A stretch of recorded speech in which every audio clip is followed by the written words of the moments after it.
With a recent dive into the Wild Update's new music, it occurred to me that the accompanying soundtrack format extended back to the Nether Update. Despite covering the new musical inclusion in the game, this separate release eluded me.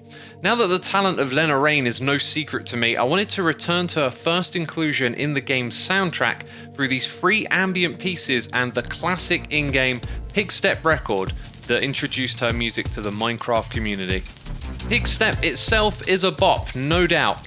A bold-faced groove of mischievous bass jive, curious yet cautious flutes adventuring nearby, and a cheeky lead melody throwing caution to the wind.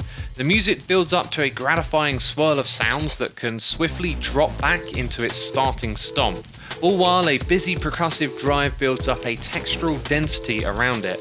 Quite the departure from C4 118's stance.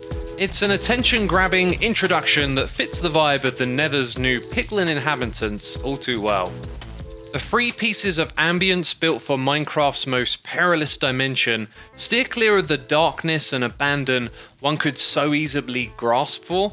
With slight unease and tension in its airy, ambiguous synths, all three anchor into moods that signify danger and caution, yet linger on what beauty is to be offered. Chrysopoeia rolls in with a thick fog for a gracious piano notes to cut through.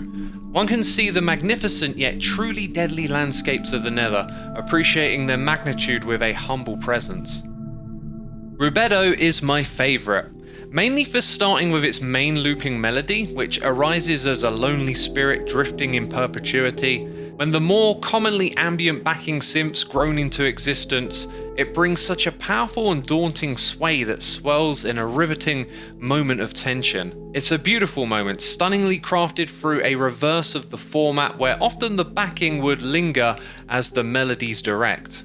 So Below takes a glassy, crystallized set of sounds on a cold, breezy voyage, somewhat unfitting to the scorching heat of the lava-riddled Nether. The ominous bass murmuring below broods and awaits its turn. When the shiver passes, it expands its creep, ending the trio of tracks with the darkest of moments, which fades aptly.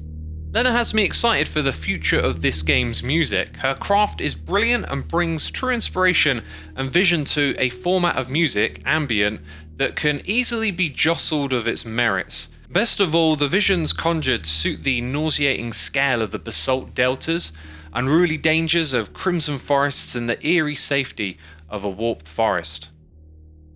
And if you want to hear my thoughts on the Caves and Cliffs soundtrack and also the Wild Update soundtrack, both of those videos are on this channel and they'll be linked below.